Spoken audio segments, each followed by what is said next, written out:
Bonjour et heureux de vous revoir pour un nouveau cours qui cette année portera sur l'arche d'alliance ou l'arche de l'alliance. Il y a les deux manières d'en parler, mais à l'origine c'était simplement l'arche.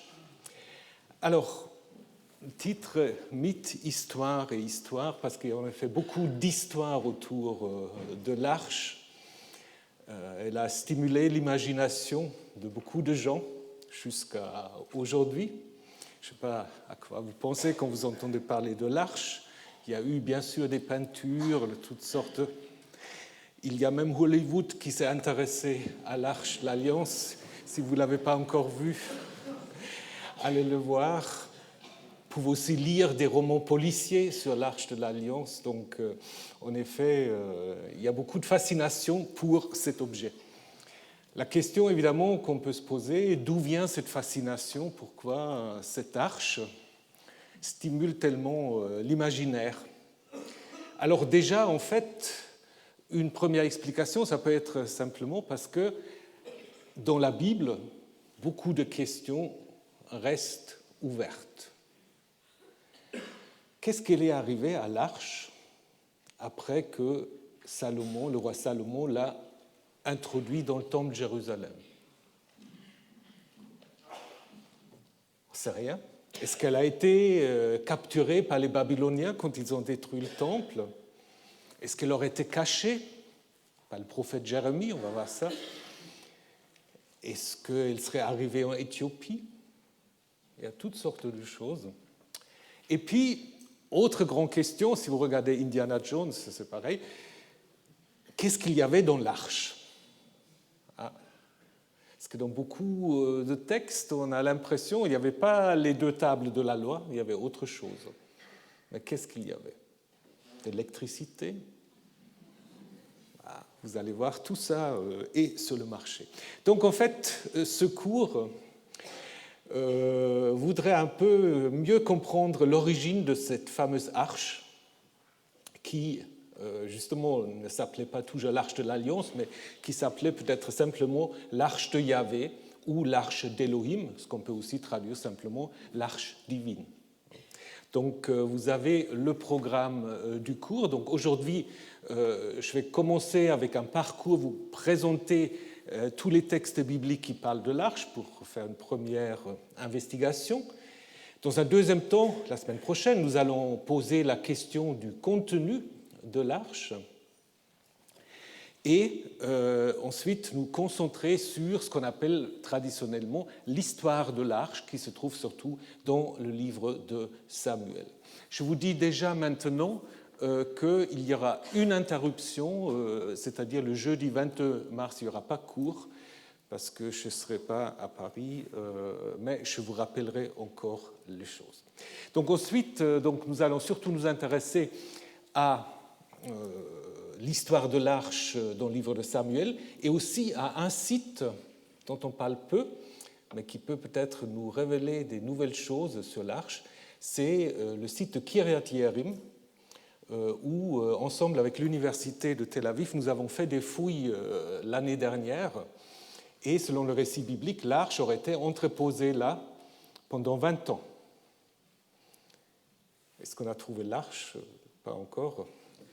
Mais je pense que c'est un site qui, à mon avis, est un tout petit peu, comment dire, mis en discrétion par les auteurs bibliques. C'est probablement un site qui avait un rôle beaucoup plus important pour l'arche de l'Alliance. Donc vous aurez en toute première des résultats de ces fouilles, et puis c'est évidemment l'idée du Collège de France de vous enseigner des choses qui sont en train de se passer. Donc vous allez avoir presque un peu la première de ces fouilles.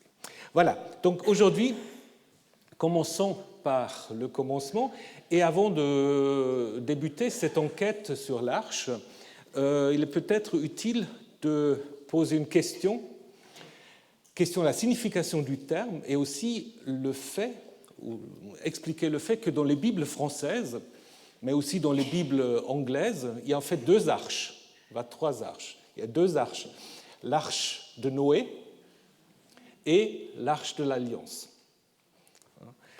Alors, pourquoi? les deux arches, en fait, tiennent leur nom de la traduction latine, donc la Vulgate, qui a traduit le texte biblique en latin, donc selon la tradition Saint Jérôme, qui aura donc utilisé pour les deux choses le terme de arca. Arca qui signifie meuble, armoire, caisse, coffre, mais aussi bière, cercueil, etc. Donc là où on entrepose quelque chose. Mais en faisant ça, la Vulgate en fait traduit deux mots en hébreu différents. L'arche de Noé, en hébreu, s'appelle Théba, comme d'ailleurs aussi le petit, on pourrait aussi parler de l'arche, la petite caisse dans laquelle la mère de Moïse dépose le petit Moïse après 3 mois. C'est le même mot en hébreu, donc Théba, qui vient probablement d'un mot égyptien, soit d'un mot signifiant sanctuaire, ou plus probablement, à mon avis, d'un mot coffre. Donc le mot est d'origine égyptienne. Pourquoi est-ce qu'on peut le dire avec quand même une certitude? C'est parce que vous savez que le déluge est raconté aussi dans beaucoup de textes mésopotamiens, sumériens, akkadiens. Et là, en effet, on utilise tout un autre nom pour parler de l'arche, donc du bateau pour échapper au déluge. Là, on utilise en akkadien le terme de Elepou. Donc, vous voyez, c'est très, très différent. Donc, apparemment, là, on a une inspiration égyptienne. Voilà, première arche. Donc, celle-là, on ne va pas s'en intéresser pendant ce cours. Et le deuxième, ce qui nous intéresse, Aaron. Aaron, qui signifie également coffre, caisse, qui est un terme attesté dans les langues du sémitique de l'Ouest, sans qu'on sache exactement la signification originelle ni la provenance, mais l'idée est assez claire. Aaron n'est pas sans rappeler le nom de Aaron, Aharon en hébreu, le nom du frère de Moïse. Il y a même des gens qui pensent que le nom de Aharon serait même une sorte de spéculation autour de ce Aaron. On aura, comme chez Abraham, rajouté simplement un H. Mais bon, ça c'est une autre question que nous n'allons pas poursuivre. Donc le terme de Aaron est un terme en fait qui est utilisé plus que 200 fois dans la Bible et presque toujours pour cette fameuse arche de l'Alliance. Avec deux exceptions. La première, c'est à la fin du livre de la Genèse, où on parle de la mort de Joseph en Égypte, qui est embaumé et qui est déposé dans un Aaron, donc dans un cercueil à l'Égyptien. Et puis d'autres exceptions, c'est dans 2 Rois 12 et en parallèle 2 Chroniques 24, où c'est une sorte de tronc, une caisse où il faut déposer l'argent qui sert à la rénovation du temple. Autrement, c'est donc toujours l'arche dont nous allons parler. Disons encore que la traduction grecque, la Septante, qui va aussi nous occuper, parce que dans l'histoire de l'Arche, on a presque 2 récits, on a le récit hébreu et le récit grec, je vous en parlerai la semaine prochaine. Dans la traduction grecque, pour l'Arche, on utilise aussi 2 fois, pour l'Arche de Noé et celle de l'Arche de l'Alliance, on utilise le même terme de kibotos. Alors là, la Septante, par contre, distingue pour l'arche de Moïse, c'est-à-dire pour le coffre de Moïse, là, il utilise le terme de tibis. L'arche, elle a beaucoup de titres.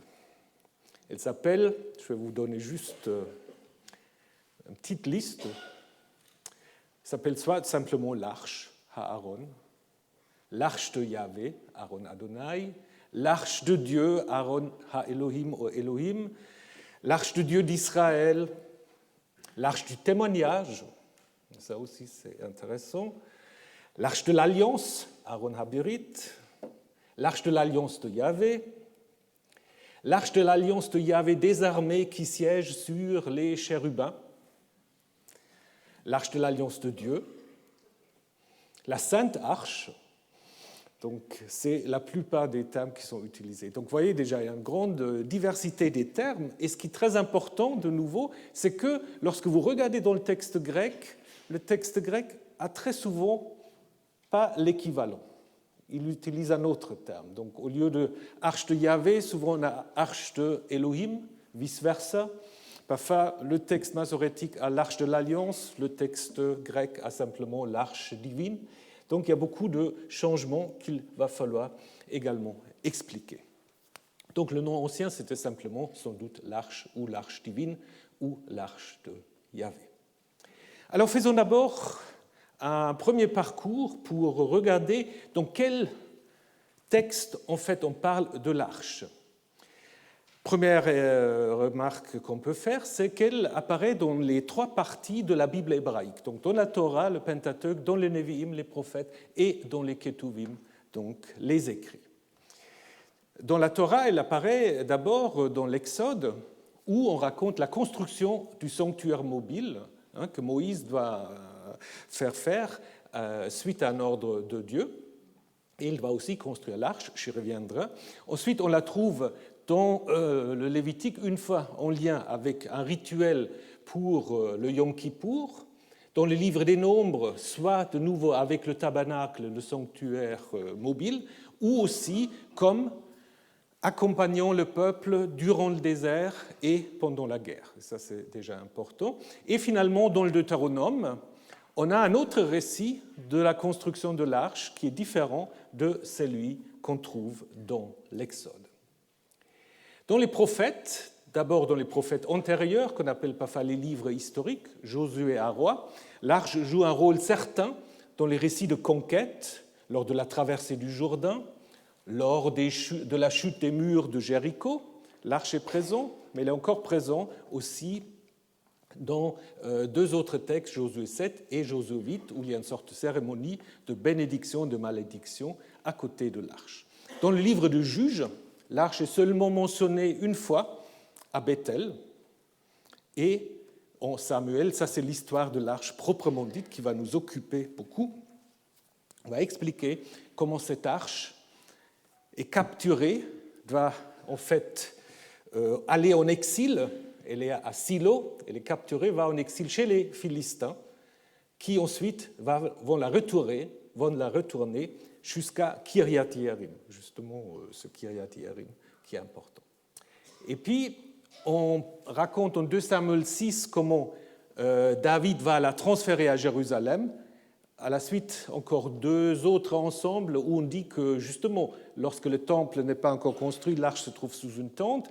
En 2 Samuel 15, on raconte en fait une révolte d'Absalom.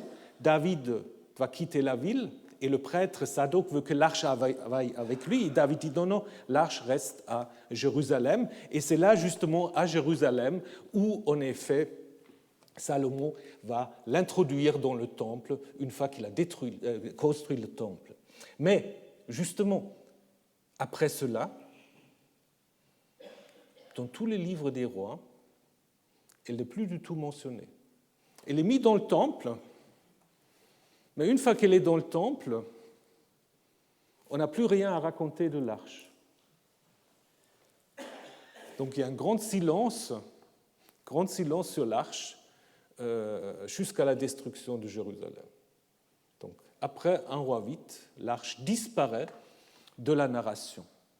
Et ça, c'est quand même quelque chose de très intriguant qu'il va falloir expliquer. Pourquoi est-ce qu'on n'en parle pas? Alors, si on regarde maintenant les prophètes proprement dit, les prophètes postérieurs, il y a seulement un seul prophète qui parle de l'arche, c'est Jérémie, un oracle dans lequel il est dit « il ne faut surtout pas reconstruire l'arche ». Donc ça veut dire qu'il y avait des gens que l'arche était perdue, les gens qui voulaient la reconstruire, et Jérémie dit non.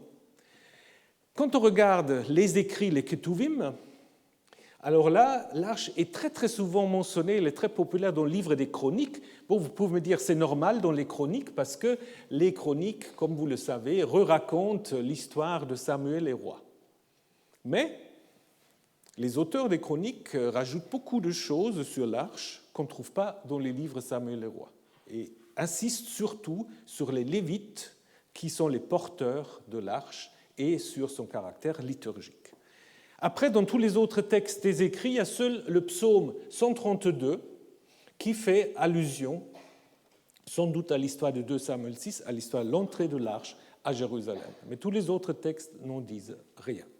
Donc, ce premier parcours nous permet déjà, en fait, de distinguer 3 contextes majeurs. L'arche comme élément du temple ou du tabernacle, du sanctuaire mobile. L'arche comme présence, comme symbole de la présence guerrière de Yahvé dans les récits de conquête en Josué, et finalement comme étant l'acteur principal de cette histoire de l'arche. Mais quand on regarde un peu plus en détail, ce que nous allons faire maintenant, on va se rendre compte que ces différents ensembles ont des visions assez différentes de l'arche. Commençons par l'arche et le sanctuaire, donc les textes de l'Exode, en Exode 25 à 31 et 32 à 40. Ce ne sont pas les textes qu'on lit très souvent, parce qu'ils sont un peu répétitifs et il ne se passe pas grand-chose. C'est Dieu dit, tu construiras ceci, tu feras cela, et puis après on dit, oui, et Moïse fit, etc. Donc il s'agit en fait de construire un sanctuaire mobile qui peut accompagner le peuple durant son voyage à travers le désert. Alors là, il y a un consensus, il y a peu de consensus, mais là il y a un consensus que tous ces textes appartiennent au milieu dit paix, au milieu des prêtres sacerdotales, et que c'est donc des textes récents, certains encore plus récents que les textes sacerdotaux de base. Donc c'est des spéculations sur l'arche, sans doute de l'époque perse. Alors, qu'est-ce qu'on apprend? On dit donc qu'il faut faire une arche longue de 2 coudées et demie, large d'une coudée et demie, haute d'une coudée et demie. Et après, elle sera plaquée d'or. Donc vous avez tous les textes. Elle aura des barres pour qu'on puisse la porter. Et donc, dans l'arche sera placé le témoignage. Donc il faut regarder ce que c'est le témoignage. Donc l'arche serait donc au milieu, disons pas au milieu, à la fin en fait, dans le Saint des Saints de la tente mobile, qui est une sorte de projection du temple de Jérusalem dans le désert. Alors, selon cette description, l'arche n'est pas très grand. 1,25 m à peu près, ça dépend exactement de la mesure qu'on veut donner à une coudée, 1,25 à 75 à 75. Comme ça, peut-être. Voilà. Et on apprend encore quelque chose d'autre, que tu feras un propitiatoire en or, long de 2 coudées et demie, large d'1 coudée et demie, et tu feras 2 chérubins en or qui vont se faire face, donc vous avez le texte, et qui seront mis au-dessus de ce propitiatoire. Alors qu'est-ce que c'est ces propitiatoires? En fait, c'est un terme en hébreu qui se dit en hébreu kaporet.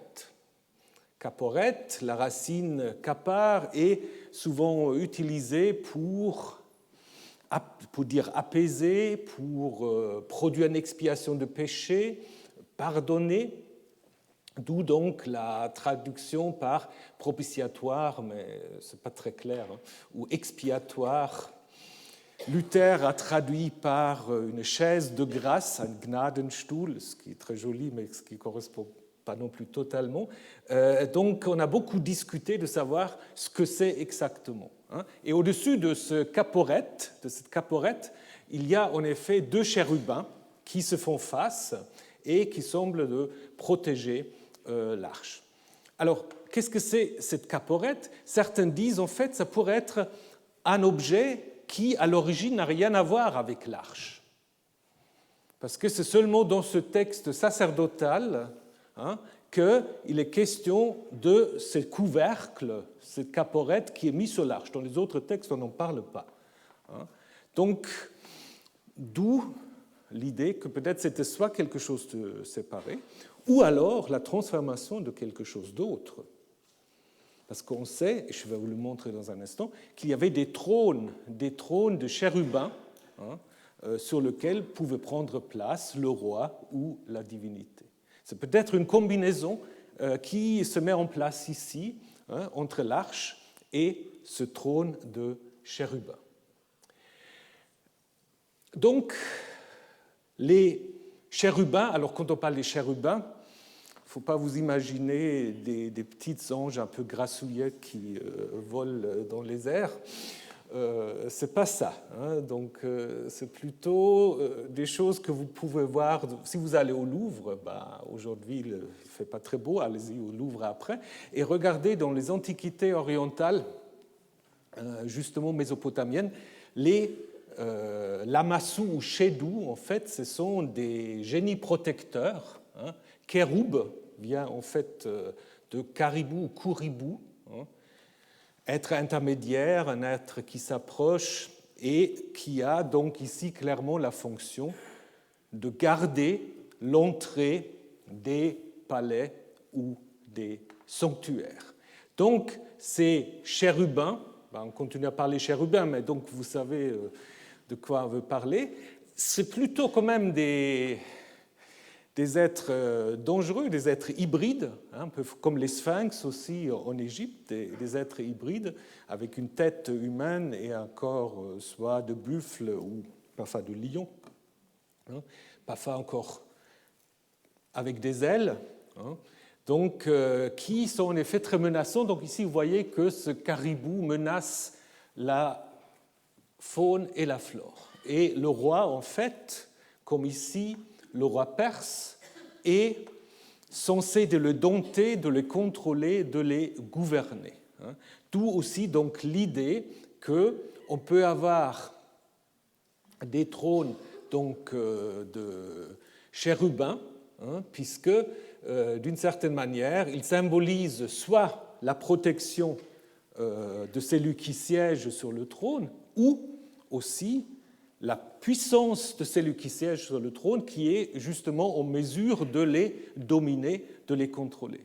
Donc ça aussi, il faut penser à cela quand vous avez ce titre de Yahvé Tsevaot qui siège sur les chérubins.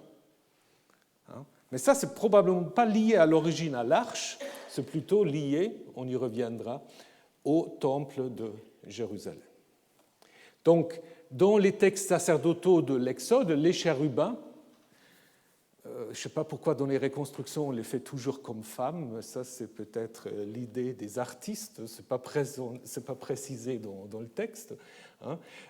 Donc ils ont donc apparemment une sorte de fonction de protection de l'arche et de son contenu. Donc là, vous voyez Moïse qui est en train de commander la construction de l'arche. Mais alors, ce qui est quand même très intriguant, encore dans ces textes sacerdotaux, c'est le fait que l'arche n'est pas appelée l'arche de l'Alliance.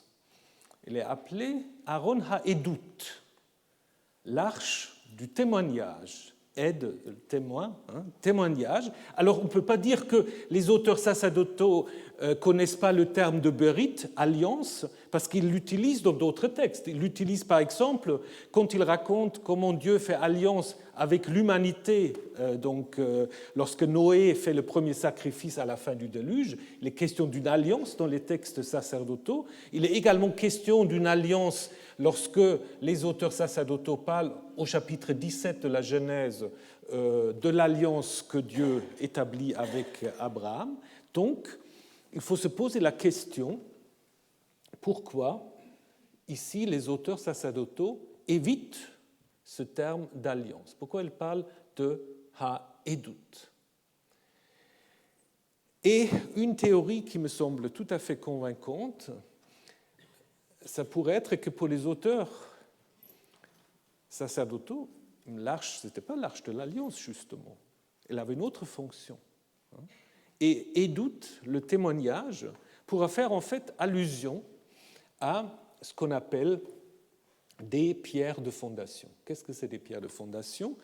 Vous pouvez en trouver dans le Louvre, c'est-à-dire chaque fois en Mésopotamie, en Syrie, dans le Levant, quand vous construisez un temple, un palais, vous avez une pierre sur lequel est gravé soit le plan du temple, soit les ordres divins qui expliquent pourquoi le temple a été construit tel qu'il est, et ces pierres de fondation sont ensuite déposées dans une sorte de caisse et deviennent en quelque sorte, les fondations sont enfouies en fait sous le bâtiment pour devenir en effet la fondation de ce temple. D'où l'idée de Horowitz, que je partage tout à fait, que ces pratiques-là ont en effet inspiré la conception sacerdotale de l'arche. Donc l'arche, pour les auteurs sacerdotaux, ce n'est pas du tout l'arche de l'Alliance, il n'y a pas les tables de la loi. Ce qui est dedans, ce sont en fait les pierres de fondation qui contiennent en fait ce que Yahvé a ordonné à Moïse quand il lui a demandé en fait de construire le sanctuaire mobile. Donc, puisque pour P, le sanctuaire est mobile, le dépôt de fondation peut être également mobile, doit être mobile et doit être donc transporté en même temps que le sanctuaire. Donc vous voyez, pour P, nous sommes loin de l'arche de l'Alliance. L'arche de l'Alliance se trouve plus dans le livre du Deutéronome. Là, nous avons 2 chapitres qui parlent de l'arche, et là, elle est beaucoup plus modeste d'une certaine manière, parce que c'est Moïse qui raconte ce que Dieu lui aurait dit. Il aurait dit, d'abord, tu te fais 2 tables de pierre, et donc Yahvé va écrire sur ces tables la loi que tu avais cassée quand tu es descendu, en fait, du mont Sinaï, c'est l'histoire du veau d'or que vous connaissez. Hein. Donc, en fait, c'est les 2e tables de loi qui sont mentionnées ici, et on dit en fait que cette arche, c'est une arche en bois d'acacia, ce que P reprend, mais ici, rien n'est dit de l'or. C'est beaucoup plus modeste. C'est une boîte en bois dans lequel, en fait, Dieu donne à Moïse les 2 tables de la loi qu'il doit déposer. Il n'y a pas de chérubin, il n'y a rien. Et ces 2 tables sont ici identifiées avec les 10 paroles. Donc, selon ce texte du Deutéronome, en fait, ce n'est pas toute la loi, c'est en fait ce qu'on appelle le décalogue, les 10 commandements qui se seraient trouvés dans cette arche. Donc, pas toute la loi, mais le décalogue. À cela correspond un texte un peu curieux au chapitre 31 du livre du Deutéronome, puisque à la fin, avant que Moïse va mourir, il est raconté que Moïse écrit tout un rouleau, un Sefer Torah, et dans ce rouleau, probablement, il met tout le livre du Deutéronome. Et après, il est dit, où Moïse donne cet ordre aux Lévites, qui portent l'arche de l'Alliance, donc on a les Lévites porteurs, et il leur dit, prenez ce rouleau de la loi et mettez-le à côté de l'arche, mitzad. Qu'est-ce que ça veut dire, mettre à côté de l'arche? Comment il faut imaginer ça? Ce n'est pas très clair. Parce que l'arche, on doit la porter, alors comment on peut le mettre à côté? Donc est-ce qu'il faut le porter en même temps? Ça très très vite, et on va y revenir, fait réfléchir les rabbins et les commentateurs juifs. Donc probablement le Sefer Torah, c'est une allusion au Deutéronome qui est probablement ici compris comme une sorte d'explication, d'interprétation des tables de la loi. Donc les tables de la loi ne sont pas suffisantes, il faut à côté le rouleau qui explique le tout. Et quand on arrive au livre des rois, on a l'introduction donc de l'arche dans le temple construit par Salomon, selon l'histoire. Il est placé dans le Saint des Saints. Là, on va retrouver des chérubins, mais les chérubins ne sont pas du tout sur une caporette qui couvre l'arche. Les chérubins, ils se tiennent au haut, et d'une certaine manière, l'arche, elle est placée sous les chérubins. Donc là, ça fait en effet penser une sorte de trône ou quelque chose comme ça. Autre chose encore. Et puis après, on a le verset 9. Le verset 9 qui nous dit « Il n'y a rien dans l'arche. » Rien. In. Sauf les 2 tables de pierre déposées par Moïse à l'Horeb, donc au Sinaï. Bon, vous savez, quand on dit « il n'y a rien que », si on a un esprit un peu soupçonneux, on se dit « il y avait autre chose ». Ah ben oui. Donc certainement, là, on a en effet cette indication que peut-être il faut voir les choses un peu de manière plus compliquée. Et finalement, juste encore pour terminer notre parcours, les textes qui parlent de l'Arche dans les Chroniques sont certainement les textes les plus récents de la Bible, et donc nous insistent surtout sur la fonction liturgique sur les Lévites qu'on a déjà vu dans le Deutéronome. Donc les textes qu'on a vus jusqu'à maintenant, c'est tous des textes qui proviennent au plus tôt de l'époque babylonienne, si ce n'est pas de l'époque perse, voire même pour les chroniques de l'époque hellénistique. Et tous ces textes, en fait, sans doute, indiquent déjà une transformation de la fonction originelle de l'arche. Donc, c'est des spéculations savantes déjà, ou théologiques, sur ce que l'arche devrait être. Et comme je vous ai déjà dit, ce texte 1 Roi 8, 9, donc « En ba'aron rak shene luchot havanim », il n'y a rien que les 2 tables de la loi, et surtout à prendre comme une sorte d'affirmation, ne cherchez pas plus loin, il n'y a que ça. Mais je pense qu'il faut chercher plus loin. Et c'est ce que nous allons faire. D'ailleurs, la Bible nous le permet facilement parce qu'il y a un texte assez intéressant qui se trouve au chapitre 10 du livre des Nombres. Donc ceux qui ont suivi les cours sur les nombres, ça c'est un chapitre qu'on n'a pas eu le temps de regarder. Donc ça fait un complément aussi au nombre. Nous sommes là au moment où le peuple commence à partir du Sinaï pour entamer sa traversée du désert.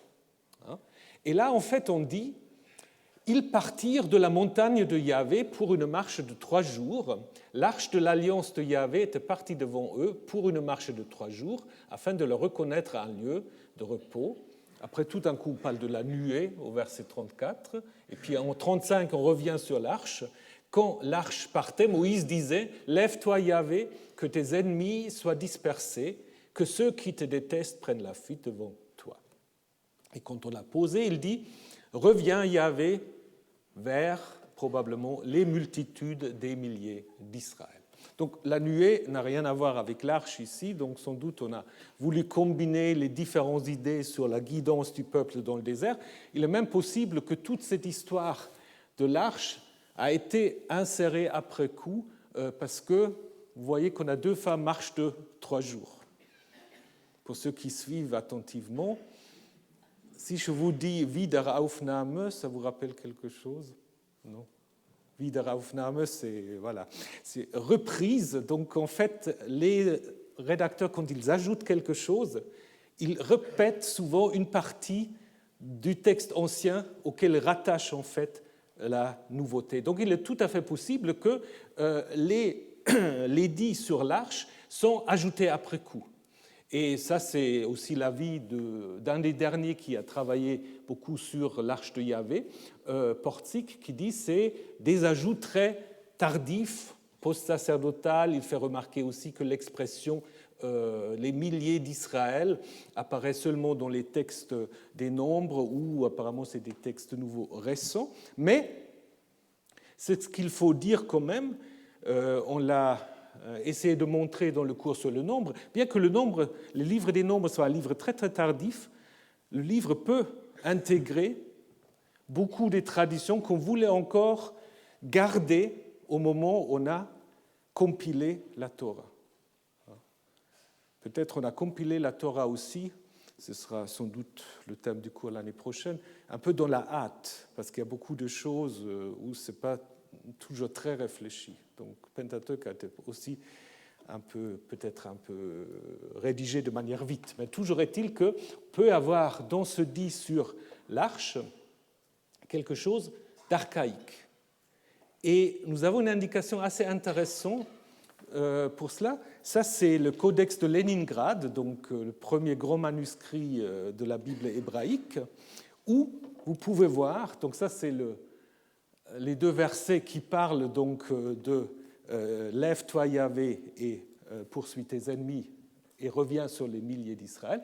Ce que vous avez ici et ici, c'est un encadrement de ce chant avec deux lettres Nun, donc la lettre N, inverties. Donc ça, c'est assez particulier. Donc, comme si on voulait en effet indiquer une spécificité de cet énoncé. Donc probablement, nous avons là, les rabbins savaient qu'on a probablement là encore un morceau spécifique, archaïque, qu'on a intégré dans les livres des nombres. Nous avons un parallèle assez intéressant avec ce qui dit nombre 10, lève-toi Yahvé que des ennemis se dispersent. Psaume 68, Dieu se lève, Dieu est ici Elohim, donc ça fait partie de ce qu'on appelle les psaumes éloïstes où Elohim a remplacé Yahvé. Donc Yahvé se lève ou Dieu se lève, ses ennemis se dispersent et ceux qui le haïssent s'enfuient devant sa face. Donc assez proche. Et on voit en fait ici que Yahvé, dans ce psaume, a exactement les mêmes fonctions que l'arche en nombre 10. Et on peut encore citer aussi le psaume 3. Le psaume 3, où il y a un appel similaire, où en effet il est question des multitudes, où Yahvé doit se lever pour disperser ses ennemis. Donc ce qu'on peut dire, c'est que ces trois textes, en fait, reprennent une tradition ancienne, un chant sur la sortie de Yahvé pour défendre son peuple devant ses ennemis. Donc on a en fait au nombre 10 une première indication de ce que l'arche probablement a été, sorte de maison portable, sanctuaire portable, bien que ce soit une caisse, de Yahvé dans lequel il réside et peut sortir au moment d'un combat pour Israël. Donc l'arche liée à la guerre. Donc du coup, on peut se dire, si l'arche est liée à la guerre, l'origine de l'histoire de l'arche, ça pourrait être quand même l'histoire de la conquête dans le livre de Josué. Parce que vous connaissez l'histoire de Josué qui ne plaît pas à tout le monde, puisqu'en effet, on présente la conquête comme une sorte de blitzkrieg où en 2 semaines, en fait, on extermine toute la population autochtone, ce qui correspond évidemment aucunement à un événement historique qui est pure spéculation. Et en fait, dans cette histoire du livre de Josué, on trouve l'arche. Mais, dans ces récits, l'arche n'a pas du tout une fonction guerrière. Josué 3-4, elle est portée par des prêtres, par des kohanim, et il semble avoir une fonction liturgique, on peut dire. D'autant plus, si on fait ce que certains exégètes adorent de faire, c'est reconstruire le texte originel, parce que quand on fait le travail sur le texte, on peut faire le travail sur le texte comme les archéologues. Vous pouvez enlever les couches les plus récentes pour arriver aux couches les plus anciennes. Et quand vous arrivez aux couches les plus anciennes, ici je suis la reconstruction d'un dénommé Bieberstein, vous voyez, en fait le texte le plus ancien, c'était juste Josué qui donne l'ordre au peuple de se lever, de se préparer, de traverser le Jourdain qui se sépare, les eaux du Jourdain qui se séparent, et le peuple en fait passe. Et dans ce récit ancien, il est nullement question de l'arche. Donc d'ailleurs, ce n'est pas un récit guerrier, c'est un récit de passage qui sans doute a été construit en écho à une autre grande histoire de passage que vous connaissez tous, c'est la traversée de la mer des gens, où en effet les eaux se séparent aussi au milieu, comme un peu ici.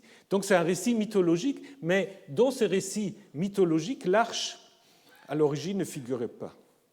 Le fait que dans les textes qui parlent de l'arche, dans les versets qui parlent de l'arche, on a à la fois l'arche de l'alliance, expression du Deutéronome, portée par les Kohanim, par les prêtres, c'est sans doute déjà une sorte de combinaison de la théologie sacerdotale et de la théologie deutéronomiste. Et le fait qu'on insiste tellement sur le fait que c'est les Kohanim, les prêtres, qui portent l'arche, ça pourrait indiquer aussi qu'il y avait quand même à l'intérieur des différents groupes un débat. Est-ce que c'est les Kohanim, les prêtres, ou est-ce que c'est les Lévites qui portent l'arche? Parce qu'en Deutéronome et dans les Chroniques, ce sont les Lévites. Bien. Qu'en est-il alors des murailles de Jéricho? Oh, je vois, c'est un peu petit, mais vous avez des bons yeux. Alors, là, c'est pareil. Dans l'histoire des murailles de Jéricho, vous connaissez l'histoire. Vous connaissez l'histoire.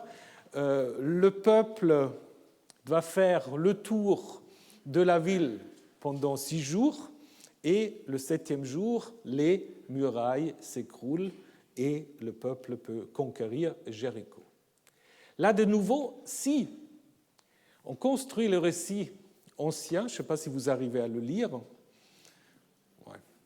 Alors, de nouveau, il n'y a que 2 versets où on ne parle pas de l'arche de l'Alliance, mais seulement de l'arche. Mais ces 2 versets, sans doute, ne font pas, ou disons, il faut les interpréter d'une certaine manière. Je vais vous montrer tout de suite comment. Si vous regardez tout ce qui est en rouge, vous avez toujours le terme « tourner ». C'est la racine sabab. Vous tournez autour, vous tournez autour, vous tournez autour. Et c'est qui le vous? C'est toujours, en fait, le peuple. Sauf au verset 11, où dans les textes massorétiques, on a « l'arche de Yahvé tourna ». D'où l'idée de Bieberstein, que je suis volontiers, qui dit en fait, ici, l'arche a remplacé un ancien Am, peuple. Au lieu de Aaron Yahvé, on avait Am Yahvé. Parce que c'est vrai, si vous regardez tous les autres occurrences du terme tourner, c'est toujours le peuple. Seulement ici, ce serait l'arche. Donc, on pourrait imaginer aussi qu'un rédacteur a inséré ici la référence à l'arche parce que quoi? Parce qu'il ne voulait pas qu'on pourrait comprendre la chute des murailles de Jéricho comme étant provoquée par une action du peuple tout seul. Il fallait que l'arche de Yahvé y soit impliquée. Donc, ça veut dire que dans l'histoire de la conquête, l'arche n'était pas insérée de manière primitive. Elle a été ajoutée après coup. Donc là aussi, elle ne fait pas partie du récit ancien. Donc reste en fait, comme récit ancien, l'histoire de l'arche dans le livre de Samuel, qui se retrouve dans le chapitre 4, 6 et 2 Samuel 6. Dans l'histoire de la vocation de Samuel, au chapitre 3, Silo est déjà mentionné, bien sûr, et aussi l'arche, parce qu'on dit que Samuel était couché dans le temple de Yahvé, où se trouvait l'arche de Dieu. Mais après, dans l'histoire de l'arche, nous allons le voir, Samuel n'apparaît plus du tout. Il n'a plus rien à voir avec l'arche. Donc ça veut dire que l'arche était sans doute, ou l'histoire de l'arche était sans doute une tradition qui n'était pas du tout liée à celle de Samuel. Et d'ailleurs, on n'explique jamais vraiment comment l'arche arrive à Silo. Elle y est simplement. Si vous regardez à la fin du livre de Juges qui précède le livre de Samuel, on vous dit par exemple que l'arche était encore à Bethel. Et tout d'un coup, elle est à Silo. Et il n'y a aucun texte qui explique pourquoi l'arche arrive à Silo. Donc, qu'est-ce qu'on peut en conclure? On peut en conclure, en fait, qu'en 1 Samuel 4 à 6, nous avons une tradition indépendante sur l'arche qui est liée au sanctuaire de Silo. Et c'est peut-être là l'origine même de toute la tradition de l'arche. Donc il va falloir nous intéresser en fait au sanctuaire de Silo. Donc, au niveau des résultats, qu'est-ce que nous pouvons dire? D'abord, il y a 3 grands ensembles.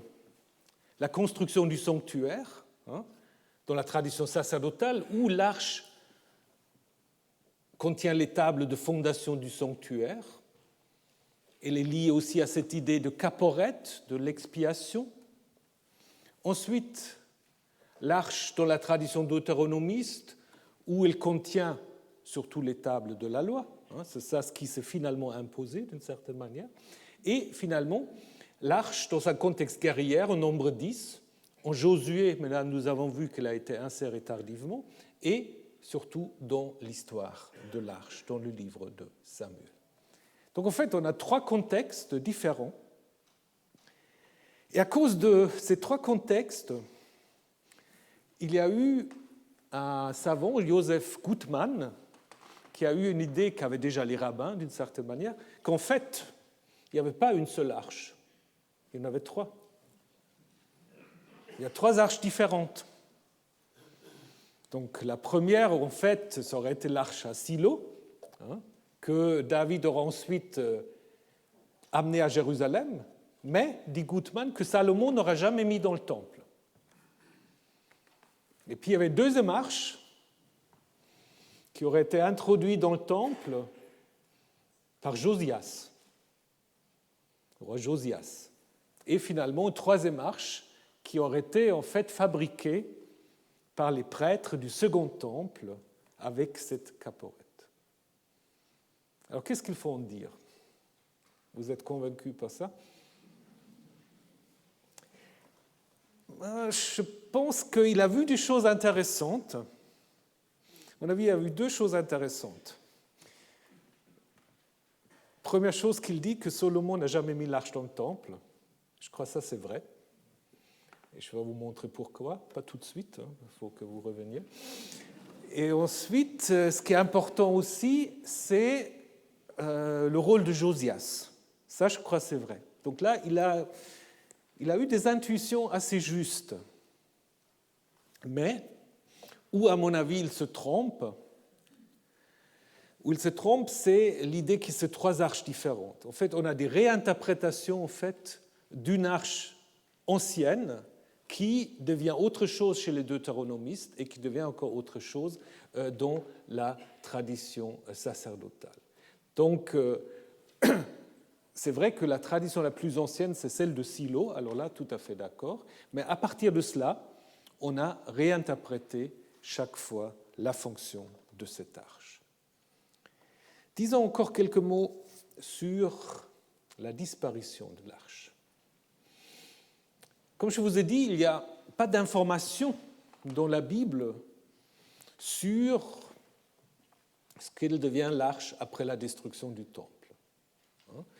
La seule chose que nous avons, c'est que en 2 Rois 24-25, les derniers chapitres du livre des Rois, aussi dans les Chroniques, en Jérémie 52 aussi, c'est tous des récits un peu parallèles, on mentionne en fait que les Babyloniens auraient amené les ustensiles, le keli, les vaisselles du temple. Alors keli, c'est un terme très, très large, donc ça pourrait inclure l'arche, mais ce n'est pas dit expressément. Et ensuite, nous avons ces textes très bizarres. Lorsque vous vous multiplierez, en Jérémie 3, que vous deviendrez de nouveau nombreux féconds dans le pays, on ne parlera plus de l'arche de l'alliance de Yahvé. Elle ne viendra plus au cœur. On ne se souviendra pas, on ne remarquera plus son absence et on n'en fera pas d'autre. En ce temps-là, on appellera Jérusalem trône de Yahvé. Toutes les nations se dirigeront vers elle, au nom de Yahvé, vers Jérusalem, et elles ne suivront plus l'obstination de leur cœur mauvais. Donc ça, c'est assez intéressant. Ça fait allusion à quoi? Ça fait apparemment allusion à des tentatives quand même de reconstruire une arche. Après, ça dépend comment on veut dater ce texte. Est-ce que c'est le Jérémie historique? Probablement pas. C'est un texte peut-être du début de l'époque perse, peut-être au moment où on est en train de reconstruire le temple. Il y avait peut-être des gens qui avaient en tête de reconstruire l'arche. Et Jérémie, disons, le Jérémie de ce texte dit non, ça ne sera pas fait, parce que Jérusalem entier sera le trône de Yahvé. Donc, elle se substitue en quelque sorte à l'arche. Mais en même temps, il faut aussi se poser la question, si l'arche contenait seulement les tables de la loi, pourquoi tout d'un coup on interdit de la reconstruire? Table de la loi, c'est quand même bien. Donc, si on interdit de la reconstruire, c'est probablement parce qu'elle contenait autre chose. Voilà, réfléchissez. Mais nous avons aussi une autre tradition, mais qui, curieusement, est aussi liée au prophète Jérémie. Ça, c'est très intéressant.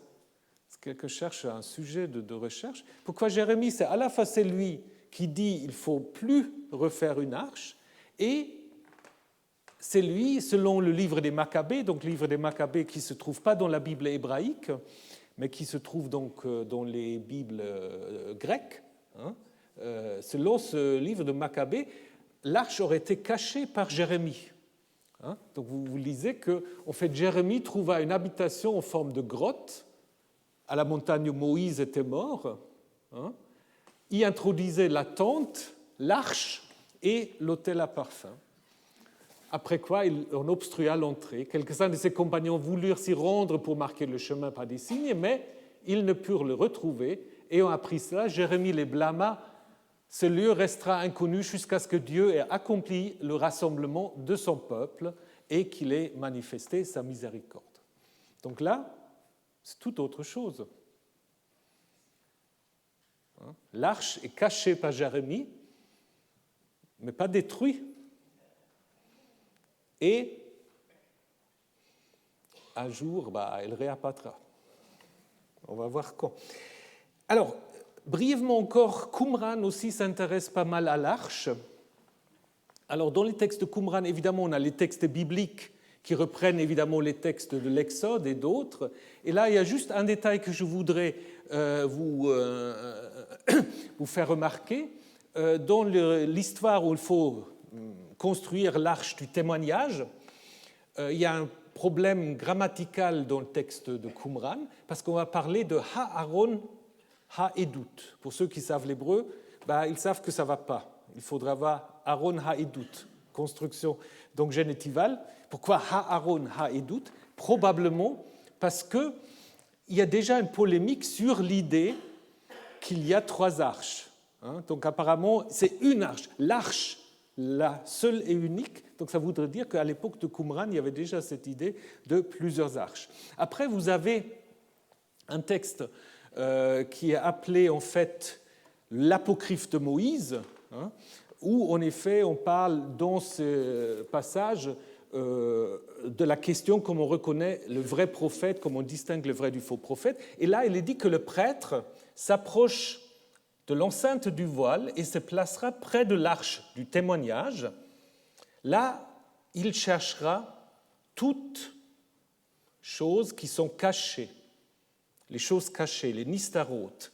On a déjà ça dans la Bible, les choses cachées appartiennent à Yahvé, mais là, apparemment, on a l'impression que dans l'arche, il y a quelque chose de caché.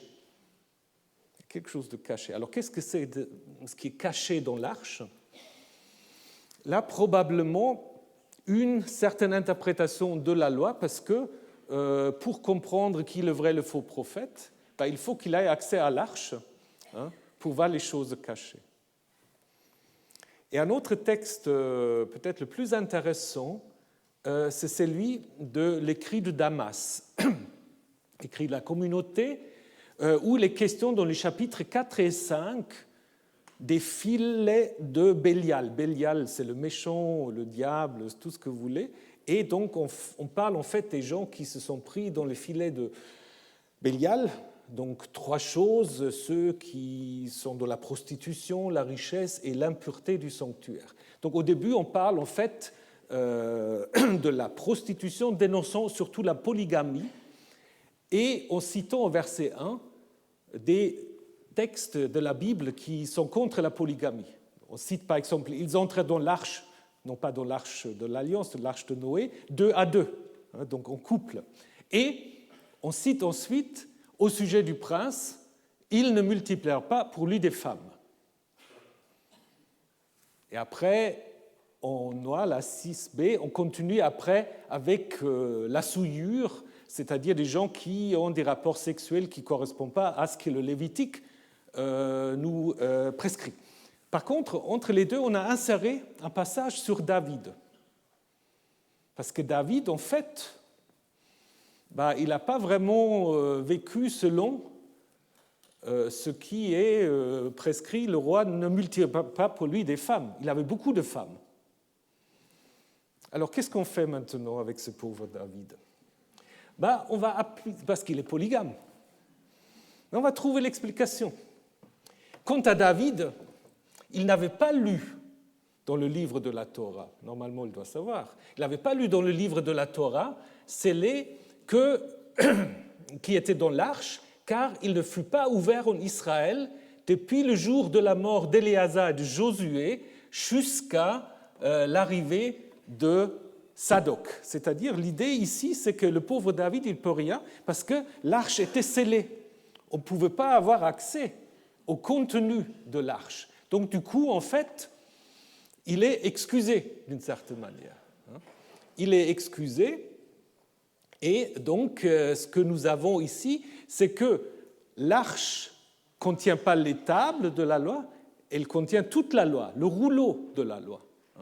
Le rouleau de la loi, ce qui vient sans doute, en fait, de ce texte que je vous ai déjà présenté, où on dit « prenez le livre, le rouleau, et mettez-le à côté de l'arche ». Là, on va dire, en fait, c'est à l'intérieur de l'arche. Donc, l'arche reste fermée jusqu'à Sadoc. Sadoc, c'est le prêtre de David, mais qui intervient après l'adultère avec Uri. Et c'est aussi le fait que les Esséniens, les dirigeants des Esséniens, s'appelaient les fils de Sadoc. Donc là, vous avez en effet déjà un renouveau assez intéressant par rapport à l'arche. Elle ne contient plus les tables, elle contient le rouleau. Sur l'arche cachée, les spéculations continuent de bon train. Je vais juste vous donner une et après l'autre, peut-être la semaine prochaine. Donc, je vous ai déjà dit que dans les Maccabées et aussi chez Eupolème, un historien qu'on connaît via le père de l'Église Eusèbe, aussi dans un autre texte, 4e Baruch, qu'on appelle parfois les Paralipomena jérémiens, l'arche aurait été cachée sous le mont Nebo. Dans les hadiths du prophète, c'est dans le lac de Tibériade. Donc ça dépend, parfois c'est à côté, parfois c'est dedans, mais il faut que le martyr va le retrouver à la fin du temps. Mais on ne reste pas seulement dans les textes anciens. En 1981, il s'appelait archéologue, c'était plutôt un amateur, un dénommé Kreutzer, qui, soi-disant, a découvert l'arche. Parce qu'il allait sur le mont Nebo, il a creusé à côté, parce qu'il y a l'autre mont Pisgah, où il y a en fait un monastère dominicain, et il a clamé d'avoir trouvé dans un tunnel, ça c'est des dessins de lui, dans un tunnel, il aura trouvé l'emplacement de l'arche qui après remonte jusqu'au monastère des franciscains. Bon, après, il a essayé de négocier avec les autorités jordaniennes des permis de fouilles qui se sont bien abstenus je pense, a raison de lui octroyer. Après, il a dit, mais j'ai des clichés, j'ai des photos qui montrent que j'ai dit vrai. Alors voilà, photo de l'Arche, qui assez facilement peut être identifiée comme un objet du 19e, si ce n'est pas 20e siècle. Donc là, c'est une quête, à mon avis, qui n'a pas abouti. Voilà. Après, il y a l'Arche qui est en Éthiopie, mais ça, je vous raconterai peut-être la semaine prochaine. Et puis, la semaine prochaine, on va surtout s'interroger, une fois qu'on a fait ce petit parcours éthiopien, on va surtout s'interroger aussi à la question du contenu de l'Arche. Qu'est-ce que l'Arche a contenu? Voilà, très bonne semaine et à jeudi prochain.